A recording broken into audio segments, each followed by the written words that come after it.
গাছ থেকে আম নামানোর প্রশাসনিক ক্যালেন্ডার চূড়ান্ত হলেও বাগান পরিচর্যায় ব্যস্ত বাগান মালিকরা। 15 মে রাজশাহী, 22 মে নওগাঁ এবং দ্রুতই চাঁপাইনবাবগঞ্জে বাণিজ্যিকভাবে শুরু হবে আম সংগ্রহ।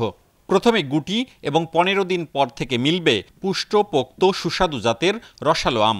বাগানগুলোতে এবছর পর্যাপ্ত আমের মুকুল আসলেও ফাল্গুনের বৃষ্টি আর টানা খরায় অর্ধেকই ঝরেছে গুটি পর্যায়ে।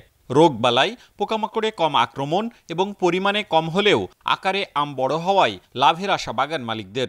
রোদের কারণে আম লুসা হয়ে যাচ্ছে, বোটা দুর্বল হয়ে পড়ে যাচ্ছে। যদি বৃষ্টি না হয় আমটা কি করে বাড়বে? 150 গ্রাম যদি হয়ে যায়, এই আমটা আমরা স্প্রে করি। স্প্রে করার পরে এই ব্যাগেন যে সিস্টেমটা দেখছেন, এই ব্যাগেনটা আমরা করে ফেলি। বিভিন্ন পোকামাকড় থেকে এখান থেকে রক্ষা পাই। সাইজটা ভালো আছে। এই সাইজ ভালো থাকার কারণে এবার আশা করা যাচ্ছে যে দামটা মোটামুটি ভালো পাওয়া যাবে। আমের অবস্থা কিন্তু এখন অন্যান্য বছরের থেকে রোগ পোকামাকড় এই সমস্ত বালাইগুলো অনেকটা কম, যার জন্য ভালো পজিশনই আছে। রপ্তানিকারকদের ভাষ্য, চীন সহ বেশ কয়েকটি দেশ আম আমদানিতে আগ্রহ দেখাচ্ছে। তবে কিছু প্রতিবন্ধকতা রয়েছে, সেগুলো দ্রুত দূর করতে পারলে ভালো হবে বৈশ্বিক বাণিজ্য। বিদেশ থেকে যে আম নেবে এরকম কোনো টার্গেট এখন পর্যন্ত দেয়নি।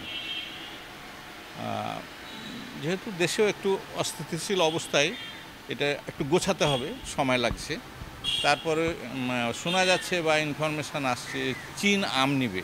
কৃষি বিভাগ ও বাণিজ্য সংশ্লিষ্টরা বলছেন, এ মৌসুমে রাজশাহী অঞ্চলে, বিশেষ করে রাজশাহী, নওগাঁ ও চাঁপাইনবাবগঞ্জে 12,000 কোটি টাকার আম বাণিজ্য হবে। আমটা যেহেতু উৎপাদন রাজশাহীতে হয়, যে পচনশীল দ্রব্য, এই পচনশীল দ্রব্যটাকে যদি রাজশাহীতেই কন্টেন করে, যদি এখান থেকে সরাসরি কার্টনজাত করে দেশের বাইরে পাঠানো হয়, তাহলে কিন্তু বৈদেশিক মুদ্রা গতবারের তুলনায় অনেক বেশি পাওয়া যাবে। কৃষি বিভাগের তথ্যমতে রাজশাহীতে এবার 19,500, নওগাঁয় 31,000 এবং চাঁপাইনবাবগঞ্জে 37,500 হেক্টর জমিতে আমবাগান রয়েছে।